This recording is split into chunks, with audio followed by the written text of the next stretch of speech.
Okay, so today we're doing a deep dive on upscale dining vocabulary. Sounds delicious. I'm really excited about this one. Yeah, me too. We've got our expert Linda here with us. Hello, everybody. And we're going to be using a really fun video as our source material. Yes, it's a great one. It features this couple on a date. Mm-hmm. And we're going to learn how to use the same vocabulary they use. Exactly. So that you can sound confident and comfortable Yes. in a nice restaurant. Right. All right, so the scene opens and we're in this fancy American restaurant. Mm-hmm. They use words like elegant chandeliers Yes. and soft jazz music That's right. and delicious aromas. Lots of great sensory details. Yeah.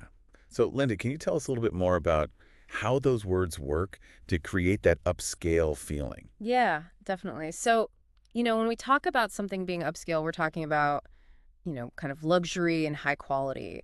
And those words that you mentioned really kind of paint that picture, right? They're appealing to all of our senses. Yeah. So we're thinking about, the beautiful visuals, with the elegant chandeliers, and then the soft jazz music creates this really relaxed and sophisticated atmosphere. Yeah. And then, of course, the delicious aromas, it's really going to get your appetite going. Yeah, it does. And it makes you feel like you're in for a really special meal. Exactly. It's all about creating an experience that is above and beyond, your average dining experience. Okay, so our diners are John and Sarah, and they're on a date.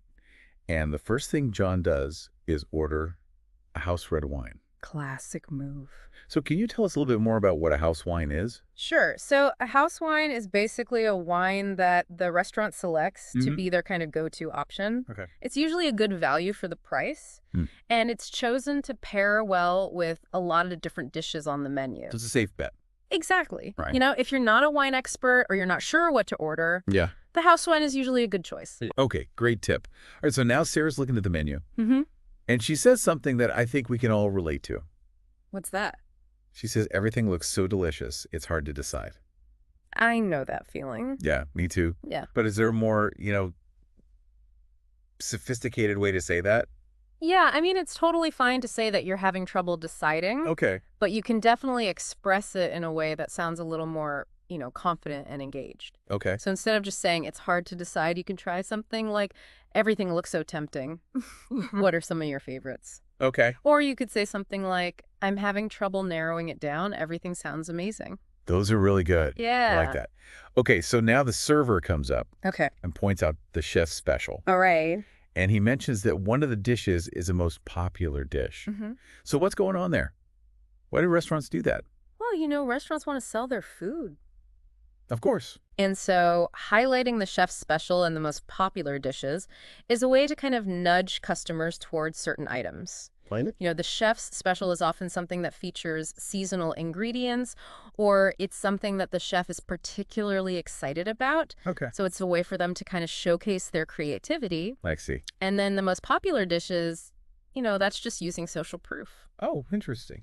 People tend to want to order what other people are ordering. Right. So if something is really popular, it kind of makes it seem more appealing. Yeah, that makes sense. So it's kind of like, we see those lines out the door at certain restaurants. Exactly. We think, oh, that must be good. Yeah, exactly. Okay. All right. So now John's ready to order his main course. Okay.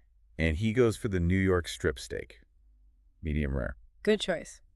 So, Linda, can you tell us what makes a New York strip steak special? Sure. So a New York strip steak is a cut of beef that comes from the short loin, Okay.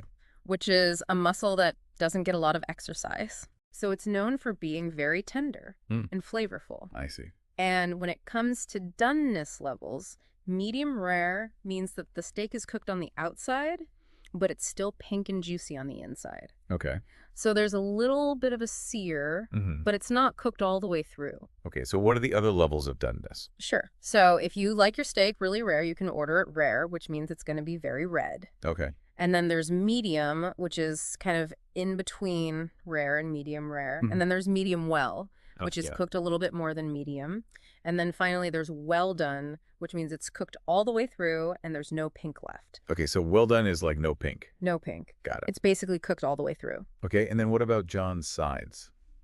Okay, so he orders mashed potatoes and sautéed green beans. Okay. So what does sautéed mean? So sautéing is a cooking method where you cook food quickly over high heat Okay. in a small amount of oil. Okay, and what are sides? So sides are basically the dishes that accompany your main course. So they're like the supporting cast. Okay. They're not the star of the show, Right. but they help to round out the meal. Okay, so they're like the sidekicks. Exactly. All right, so now Sarah is ordering her sides, and she goes for the roasted Brussels sprouts. Nice. So what does roasted mean, and how is it different from sautéed? Sure. So roasting is a dry heat cooking method where you cook food in an oven, usually at a fairly high temperature. Okay. And roasting brings out the natural sweetness of vegetables, and it gives them a nice crispy exterior. I see. And it's often considered to be a healthier cooking method Okay. because you don't need to use as much oil. Okay, so both roasted and sautéed are good choices. Absolutely. Okay, great. So before the main course arrives, John asks for bread and butter. Of course he does. I know, and he also asks for extra napkin. I wonder why. So Linda, what's the deal with bread and butter at a restaurant? Well, bread and butter is kind of a classic way to start a meal. It's a way to keep diners happy while they're waiting for their food. Right. And it's also a chance for the restaurant to kind of showcase the quality of their bread, which can be a sign of good things to come. Interesting. And then as for the extra napkins, well, some people are just messy eaters. That's true. And there's nothing wrong with that. It's all part of the experience. Exactly. All right, so the food arrives. Okay. Everyone's enjoying their meal. Sounds good. And Sarah comments that the service has been excellent. And John adds that the server seems very knowledgeable about the menu. That's great. So why is it important to acknowledge good service like that? Well, first of all, it's just good manners. Oh, These people are working hard Yeah. to provide you with a good experience. Right. And it's nice to let them know that you appreciate their efforts. And then secondly, acknowledging good service can actually help to ensure that you continue to receive good service. Oh, that's a good point. If the server knows that you're paying attention and that you appreciate what they're doing, they're more likely to go the extra mile. Yeah, that makes sense. And what about the server being knowledgeable about the menu? Why is that important?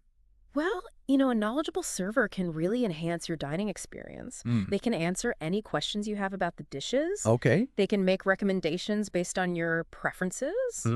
And they can even help you to choose the perfect wine pairing. Wow. So it's like having a personal guide Exactly. to the culinary world. That's right. That's awesome. Okay, so we've covered a lot of ground today. We have. We've learned about everything from house wine and chef specials to sautéing and roasting.